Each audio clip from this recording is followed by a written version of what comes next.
Mga kaigsuunan o gubang mga kauban, gusto na ko nga ma-update pod mo sa kasamtangang sitwasyon dito sa Thailand, no? Kay dito ko nagpuyo for 21 years. Madud pa sa newscaster nga ang gubat sa Middle East wala gyapon mihunong o karon naa na kini sa ika-22 ka adlaw.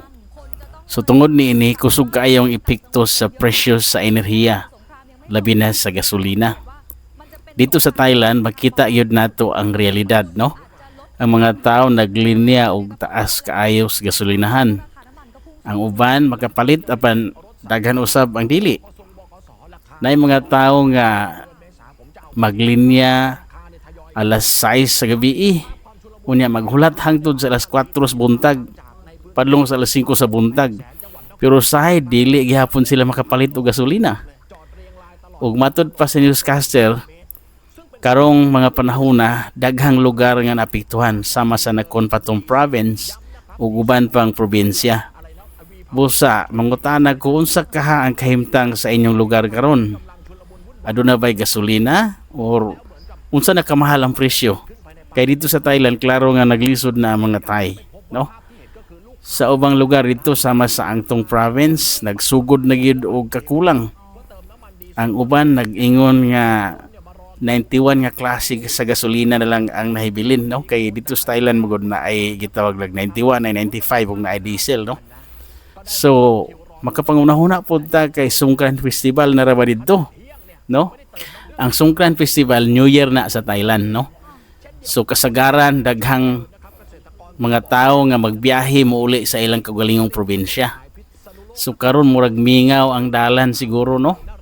Kay daghan ang magpugong unya sa pagbiyahe aron makatipid sa kwarta o sa gasolina.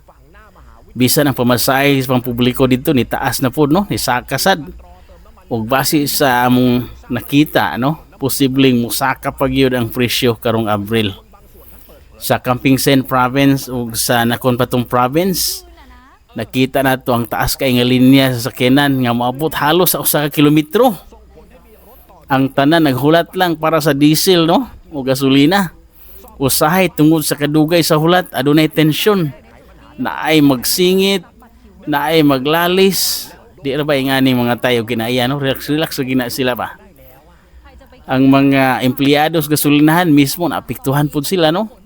Ang uban wala nay kaon o nadunggan pa nga gibadlong o kasabaan pa ginang uban, no? Kay musingit naman. So muna ingana nakalisod dito, nagpanik na ang mga tao, no? Adunay usa ka truck driver nga naghulat sugat pas buntag, no? Sayo pas buntag, pero hangtod sa udto wala gihapon siya ka refuel sa iyang dakong sakyanan. Usa pod ka mag-uuma naghulat sugat pas buntag pero hapit alauna na sa hapon, no? Wala gihapon siya magapalit kay limitado ra gyud ang queue kada adlaw.